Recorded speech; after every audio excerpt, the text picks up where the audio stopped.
Hello, this is going to be a run through of how to make a dichotomous key, as well as the unknowns project for microbiology.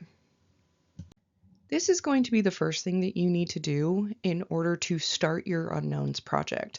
Because we are working with 16 different species of bacteria, and you have to narrow it down to which of the 16 species that you have in front of you, and everyone's going to have a different bacteria. We have to make a form of a roadmap, essentially. That is a dichotomous key.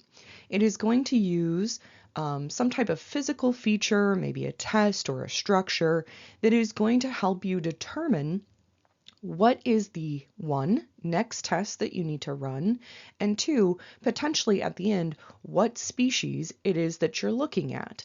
So let's do an example together. In fact, we're actually going to do two examples, and then I'll walk through essentially what you need to do. So let's say we have these 6 different species of chips, and we need to identify the species in front of us if we did not know the species of chip. So we would make this dichotomous key using physical characteristics of the chips to determine at the end what chip is in front of us. Again, it's like a roadmap. So let's get this started.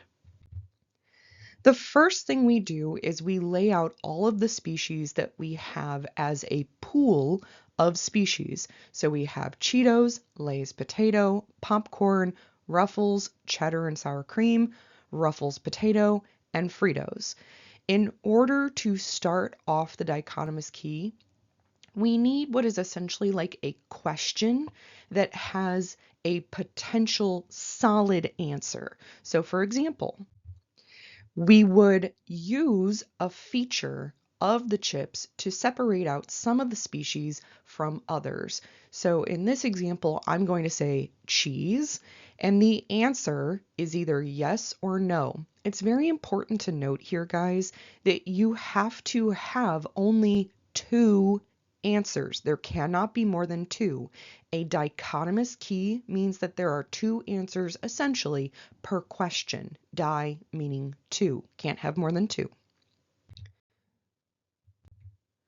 So then we would lay out the answer to our question.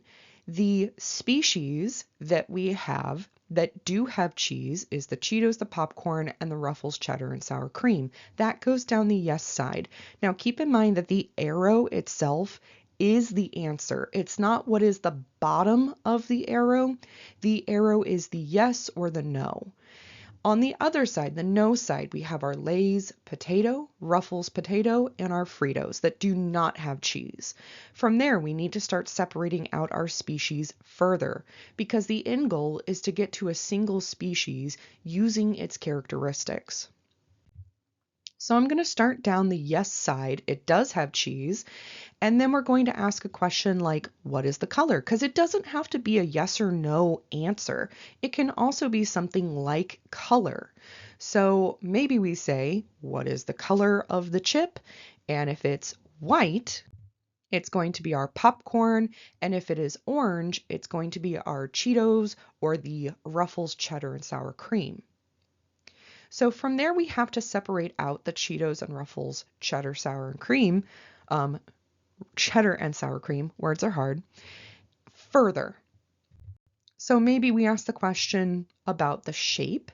So is it flat? Yes, it is the Ruffles cheddar and sour cream. If it is not flat, like a popcorn, I'm not a popcorn, a Cheeto chip, then that is the Cheeto. So I hope that makes sense going down that side. So let's go down the other side. So we said no, it does not have cheese. We have our Lay's potato, Ruffles potato, and Fritos. A question to separate out some of these chips would be, does it have ridges? If it's yes, it's going to be our Ruffles potato and our Fritos versus no, it does not have ridges. That's our Lay's potato chip. So now we have to separate out the Ruffles potato and the Fritos even further because the end goal again is to always have a single species at the end of the question line. because you don't want the species to clump up. That doesn't give us a clear map of what species we have in front of us. So here we're going to talk about flavor. Again, I wanted to draw your attention to, we can have questions that don't have yes or no answers, but again, you have to have a question that will have a distinct answer, and only two. So in this case, we're saying flavor. If it's barbecue or plain, that is going to be our Fritos for the barbecue versus the plain, which is our Ruffles potato. So at this point, what we are seeing is that breakdown of the 6 species into their individual species. And I would lay it out like this. Either a color coordination, which I find to be very visually appealing, very easy to read, as well as a shape designation. I have, squares or rectangles that show me where the species are that I'm breaking down. And then when I get an answer, I change the shape and the color to help me know, oh, that is the answer right there. So with that in mind, let's look at an example using bacteria. So we have 6 species of bacteria. We have a handful of tests as well as their description in this piece of data. So we have our 6 species, we have the results of a gram-positive or negative test, so the gram staining. From gram staining, we can also look at morphology, so we can see whether or not it's bacillus or coccus. We have positive or negative results for the casein test, urease test, and then we have specific pieces of information like whether or not the growth is yellow or red, or what color the colonies are for our MSA and MAC tests. This is going to be very similar to the information I'm going to give you on the 16 starting species that we will have, that you could potentially have for the unknowns.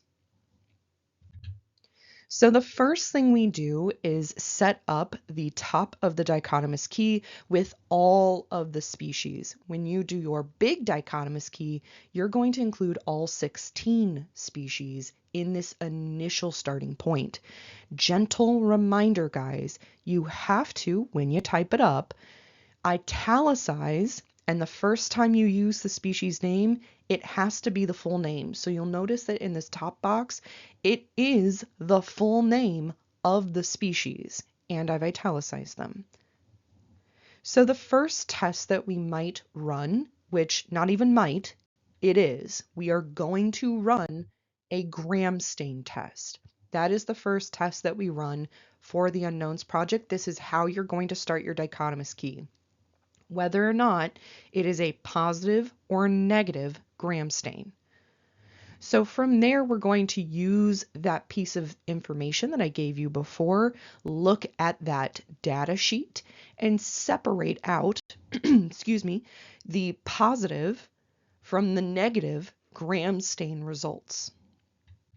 So the gram stain test separates out our 6 species into 3 on either side of that question of what is the gram stain result, positive or negative. You'll notice that we also are able to abbreviate those species because we use their full name at the start. Now you can abbreviate them. So we have our species separate out. We have to continue to separate out the species into those individual species based on those tests. Now, with gram staining, the positive is going to give us more options when it comes to morphology. So for that positive gram staining side, the B. cereus, S. aureus, and S. epidermidis, we are able to look at morphology as the next feature that can separate out some of our species. So that is what we do next. We ask the question, morphology, and that is bacillus or coccus, and that is going to help us continue to separate out. So remember to keep going back to that data sheet to look at the results so that you know what is the answer. So who is bacillus and who is coccus? B. cereus is going to be our bacillus morphology shape as far as the cell goes. And for S. aureus and S. epidermidis, it is coccus. So from there, we need another test that is going to separate out some of those physical features of our bacteria. I chose an MSA test to separate out these two species because if you look at the data sheet, it is going to show you that MSA is a good distinction between S. aureus and S. epidermidis because what we get is yellow growth versus red growth when it comes to that mannitol salt agar plate or MSA. So now we have separated out 3 of our original 6 species. We have those answers, and we also have a map of how do we get to that answer if that is the order that we go in. So from there, we move on to the other side of the gram-negative bacteria, our E. coli, S. marcescens, and P. aeruginosa. I chose a urease test. That is a positive versus negative result. The positive result from the urease is going to be S. marcescens, and the negative is going to give us E. coli and P. aeruginosa. We need one more test to separate out those 2 species.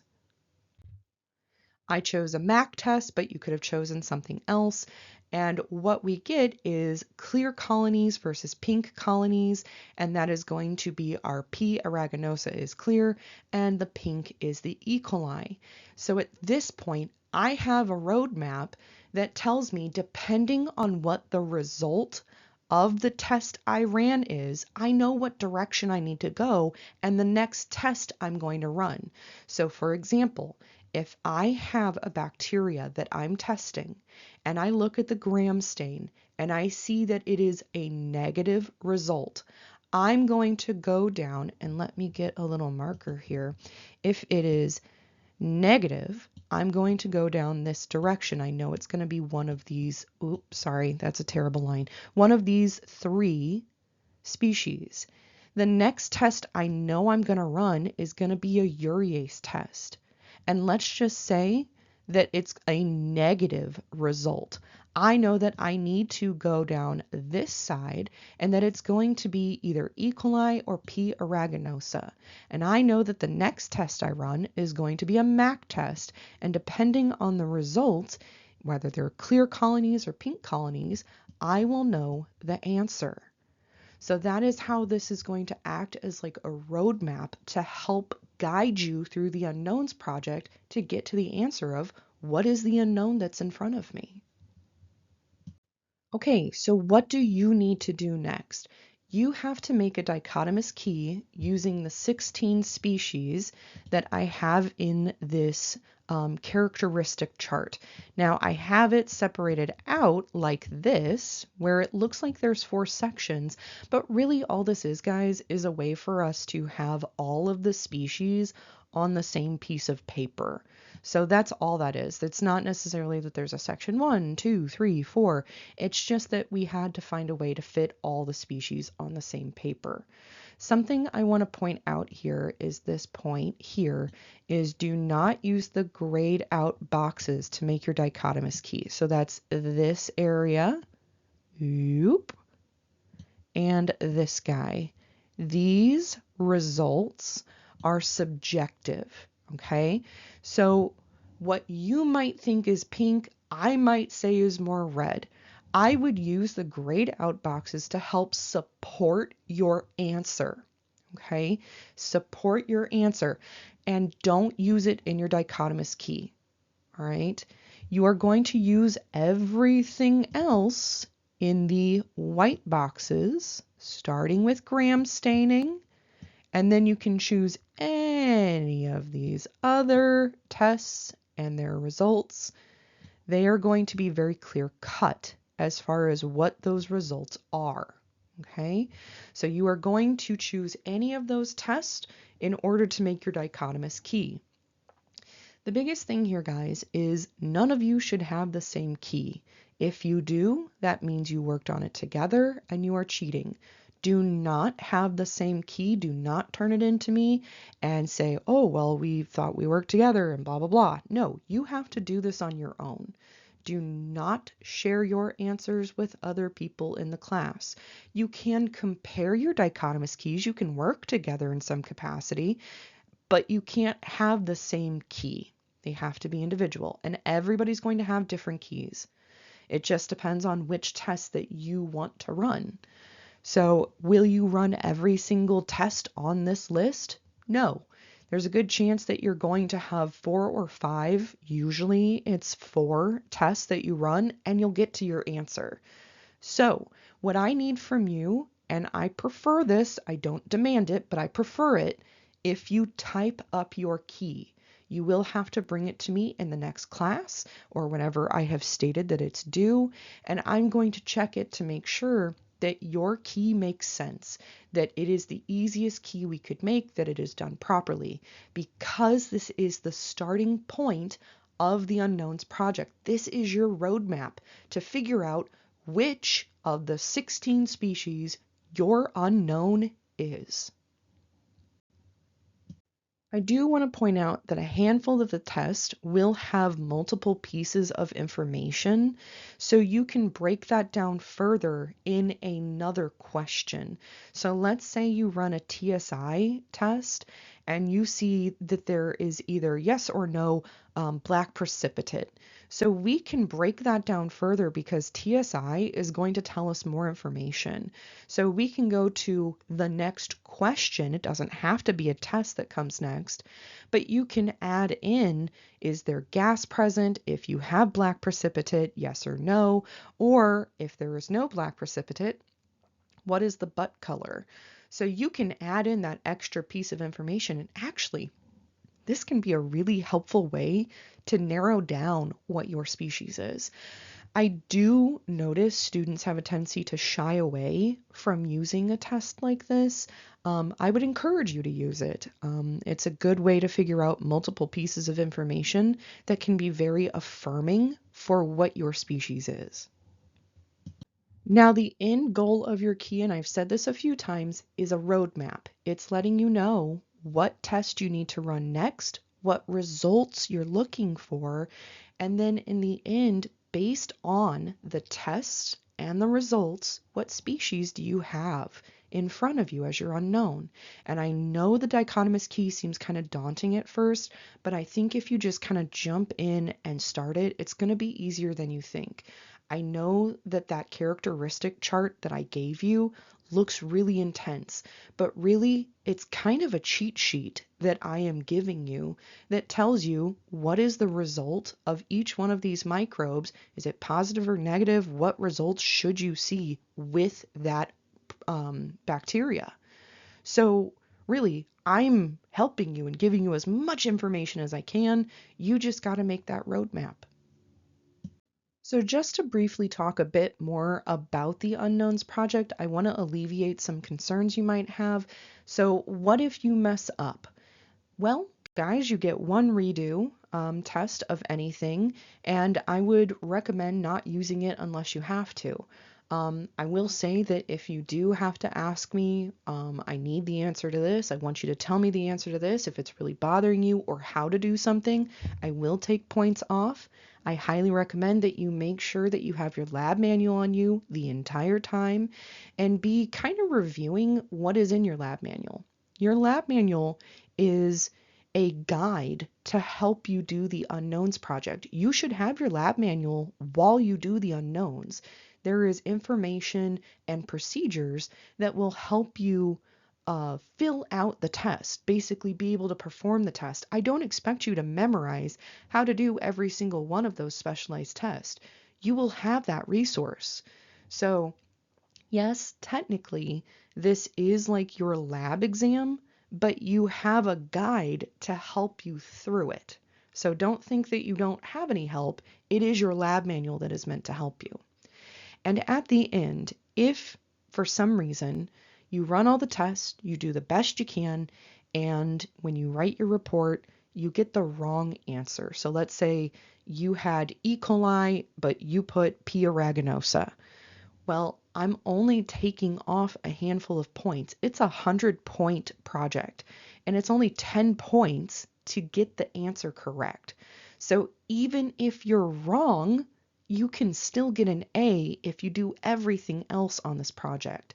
I do like to tell students that this is kind of easy points as long as you follow all the parts that I'm asking you to put in the report.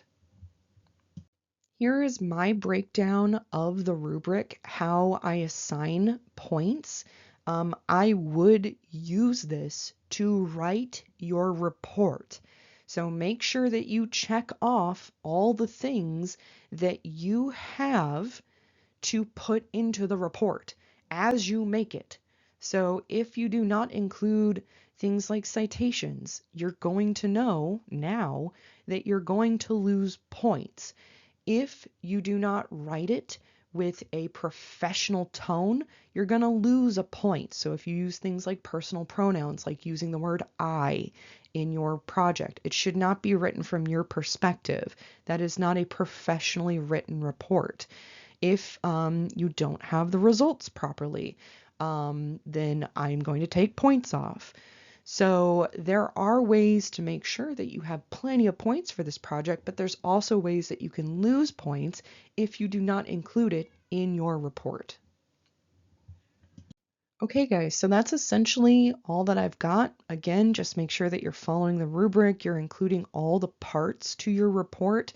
Now it's going to be a while until we get to that point, but if you need to review this video and kind of see what's important, I will provide that rubric that I'm going to use to you guys here coming up.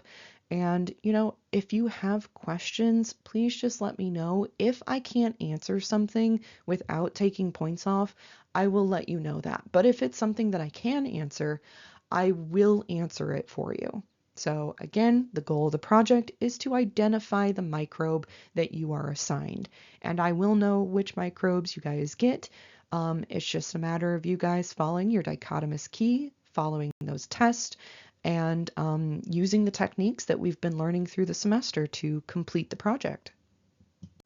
When we start the project, you will have a number that is associated with your microbe, and that number is your number throughout everything. And I will remind you of this on the first day, but after that, I will not say it again. But you will get points taken off if you do not include on every single test your name, the date, the test that you are running, what is the test type, and your unknown number. Your unknown number is essentially naming the species, because at the moment we don't know the species. So you have to include your number on everything. Labeling is going to be one of the most important things. That's why I've been such a stickler for all of your projects that you've worked on thus far, all of those labs, labeling everything properly. That is one of the most important things for this project. And it's one of the fastest ways you're going to lose points if you do not do that properly.